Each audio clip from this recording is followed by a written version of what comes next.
जैसा कि सब जानते हैं, ऑपरेशन सिंदूर के चलते हमारी हिंदुस्तान की तीनों सेनाओं ने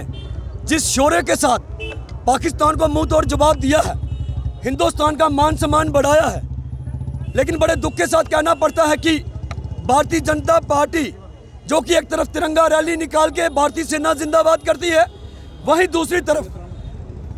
भारतीय जनता पार्टी के बड़े नेता जिनमें सांसद भी हैं, जिनमें मध्य प्रदेश के डिप्टी सीएम भी हैं, जिसमें हमारे जम्मू कश्मीर के भाजपा के प्रवक्ता व विधायक भी हैं,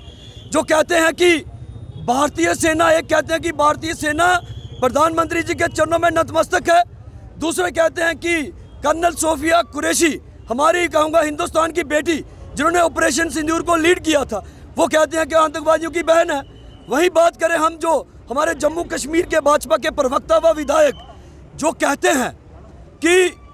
एयरफोर्स स्टेशन में जिस दिन यहाँ पे पाकिस्तान की तरफ से हिमाकत की गई, वो कहते हैं कि ये एयरफोर्स के जो जवान थे ये सोए हुए थे, इनकी नालायकी की वजह से ये सब हुआ है।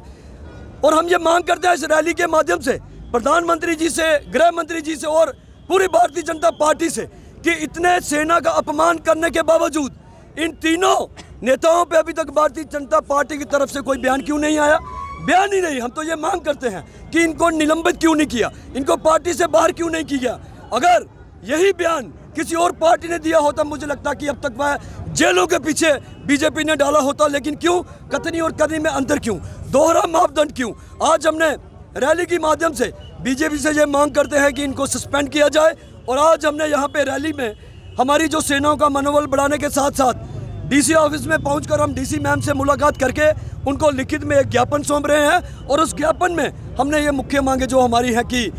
जो जिन जिन नेताओं ने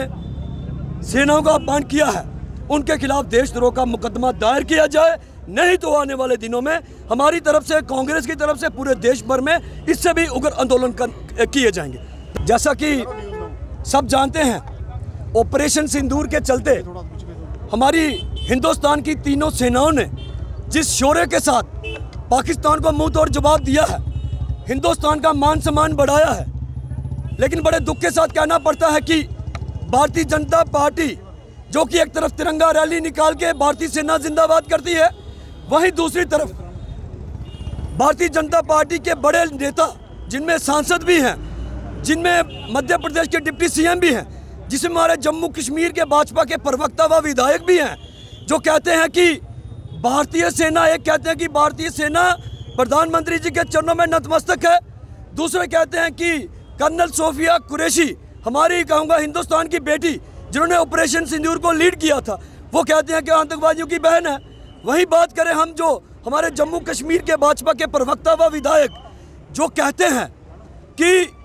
एयरफोर्स स्टेशन में जिस दिन यहाँ पे पाकिस्तान की तरफ से हिमाकत की गई, वो कहते हैं कि ये एयरफोर्स के जो जवान थे ये सोए हुए थे, इनकी नालायकी की वजह से ये सब हुआ है। और हम ये मांग करते हैं इस रैली के माध्यम से प्रधानमंत्री जी से, गृह मंत्री जी से और पूरी भारतीय जनता पार्टी से कि इतने सेना का अपमान करने के बावजूद इन तीनों नेताओं पे अभी तक भारतीय जनता पार्टी की तरफ से कोई बयान क्यों नहीं आया। बयान ही नहीं, हम तो ये मांग करते हैं कि इनको निलंबित क्यों नहीं किया, इनको पार्टी से बाहर क्यों नहीं किया। अगर यही बयान किसी और पार्टी ने दिया होता, मुझे लगता कि अब तक वह जेलों के पीछे बीजेपी ने डाला होता। लेकिन क्यों, कथनी और कथनी में अंतर क्यों, दोहरा मापदंड क्यों। आज हमने रैली के माध्यम से बीजेपी से ये मांग करते हैं कि इनको सस्पेंड किया जाए। और आज हमने यहाँ पे रैली में हमारी जो सेनाओं का मनोबल बढ़ाने के साथ साथ डीसी ऑफिस में पहुंचकर हम डीसी मैम से मुलाकात करके उनको लिखित में एक ज्ञापन सौंप रहे हैं। और उस ज्ञापन में हमने ये मुख्य मांगे जो हमारी है कि जो जिन जिन नेताओं ने सेनाओं का अपमान किया है, उनके खिलाफ देशद्रोह का मुकदमा दायर किया जाए। नहीं तो आने वाले दिनों में हमारी तरफ से, कांग्रेस की तरफ से पूरे देश भर में इससे भी उग्र आंदोलन किए जाएंगे।